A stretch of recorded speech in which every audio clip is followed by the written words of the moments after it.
Fernando Alonso's qualifying time at this year's Monaco Grand Prix was 71.449 seconds. Now I know it's a bit hard to tell, but I am in Monaco at the moment. Look, you can tell by the signs hanging around here. Anyway, I think we should go and show you what that looks like using Aston Martin's new DB12. The reality, of course, is that it took me 5 times as long as Fernando to crawl my way around F1's shortest circuit. But as experiences go, it's right up there. And let's face it, knocking around cities such as Monaco is as much a key performance metric for the DB12 as it is for the AMR23. This is where you see cars like this, and the DB12 performs well here. The new mirror stalks don't block visibility, the suspension is much better controlled over speed bumps, the gearbox is polite, and you can engage the naughty exhaust without ever having to venture into a menu. This is more like it, the Col de Vence. The streets of Monaco, all well and good, but this is where Aston Martin needs the new DB12 to prove itself. Prove itself what exactly? That's the question. Aston Martin says this is no longer a Grand Tourer, but a Super Tourer, halfway to being a supercar. A more dynamic, assertive, aggressive car. The sort of car that is designed to perform on roads like the Col de Vence, not just the big motorways getting down here. It's a route others have taken, most notably Ferrari and Porsche with the Roma and the 911 Turbo, but also the McLaren GT, although that is a GT in name only. But the trouble is they all have pedigree building supercars. Aston Martin doesn't particularly. So let's talk about what's been done to the DB11 and what difference that has made. Powertrain first, as you might be able to hear, it's no longer a V12 beating away up there, but the twin-turbo V8 that was already fitted to the DB11. However, it has had a significant power upgrade. Not, as you might have thought, from hybrid or electric assistance, but just the old good mechanical route of bigger turbos and lots of other bits of changes. The end result is 670 horsepower, which is a proper supercar figure. And here's what difference that has made.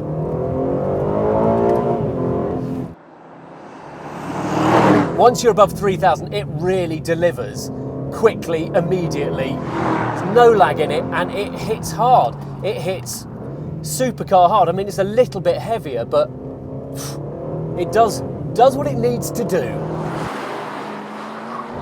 The gearbox is the same 8-speed automatic, but with shorter final drive and new ratios to give it better intermediate sprinting. The claim is that over half a second has been taken off the 0 to 60, which is now at 3.6 seconds. And actually, I suspect the biggest differences come above that, between 60 and 100 miles an hour. It needed to have more energy and immediacy than the old DB11, and it does. Right, chassis. That's had extra bracing and is now 7% stiffer. You can't massively notice a difference there. And actually the setup of the suspension is the same. We've still got double wishbone front and multi-link rear axle. The big news really is in the damping and the steering. The steering ratio is much quicker. It's not the full Ferrari, oh my God, you're into a corner immediately, but it's much more direct and communicative and confidence inspiring. It doesn't lose fluency so easily. And then there's the damping. Aston Martin claims to have spent a lot of time on this and that the system has now got much more bandwidth to it. It just feels like the whole car is more together, more controlled, is more connected and communicative. So in the old DB11, you turn into a corner and it would feel a little bit baggy, and then you get back on the power and the rear axle couldn't quite cope. So you used to get this sort of weird corkscrewing motion as you came out of corners. Into corners, it's much crisper and more immediate, and coming out of corners, it's just that sense of connection to the back axle is right there immediately. Look, here you go, coming down to a hairpin. So you come through, and the second you come out and unwind the steering, it's there. It's not doing anything untoward. You're not having to make allowances for it at all. So on tight roads like this, you can't, like a 911, really take it by the scruff of the neck. But you're quite comfortable braking deep into hairpins, going into them hard-ish, and coming out with more zest than the DB11 could ever have done. I don't want to get too carried away, and the Col d'Avance is a road it's very easy to get carried away on. But I've got another road in mind, and that means a little bit of time on an auto route. Historically, this is where a Grand Tourer needs to excel, plunging effortlessly, disdainfully, imperiously along auto routes for hours on end. And the most important thing is that the DB12 still does. It is very, very comfortable in here. These seats, I think these are the ones to have actually. They're supportive enough when you need them to be, but the rest of the time they're just cozy. You sort of sink into them, they wrap round you nicely. The driving position is just easy, and there's places to rest your elbows and silly stuff like that, and it just hums and purrs along at 70, 80 miles an hour, pulling, where are we, 1800 revs. One of the DB11's weaknesses was tyre noise, and this runs on 325 rears. They're really big, but the new Michelin PS5S actually has foam inserts that claim to reduce noise by 20%. And to be fair, I think this is really, really acceptable. It is not noisy in here at all. It's so easy to carry out a conversation. And also, one of the other things that undid the DB11 slightly was its suspension. Because it was quite soft, it would occasionally get just a little bit wallowy. It wasn't quite well enough supported.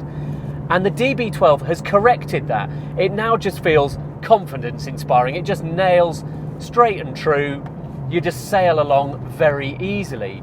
And it's easy to interact with in here. You've got the rotary controls and things for the heating, and the buttons here, you can find them easily. You're not constantly having to go into menus. So I've just got it in GT mode, and motorways are dismissed in an easy purr. Right, there's an exit coming up, and I'm going to come off here because there's something I need to discuss with you.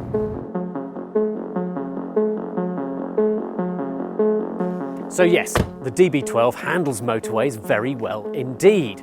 The trouble is that the game has changed.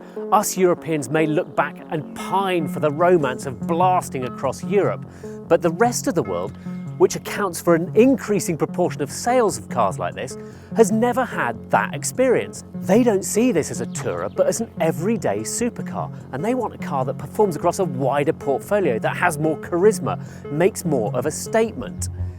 The market has changed, and Aston has been forced to change with it. After all, look at the rivals. Sure, the Bentley Conti GT still ploughs the GT furrow, but the latest Porsche 911 Turbo is a harder, fiercer nut than before. And the Ferrari Roma is hyperactive and over-caffeinated. If you want a Grand Tourer, relax. These companies all still build them, only they're called SUVs. And there's definitely room for Aston Martin in that bunch of rivals. It's got the brand identity, that's never been in doubt. And visually, it's now a much stronger car. I think in terms of proportions and lines, it's still quite classic, arguably too similar to the DB11, but the details are better. If you look at the vents over the front arches and just the stance of it, it's a more aggressive, assertive car than before. So let's go and chuck it about a bit. It's genuinely quick. I don't know what the claims against a DBS, but it's ballpark that sort of speed. It's proper speed.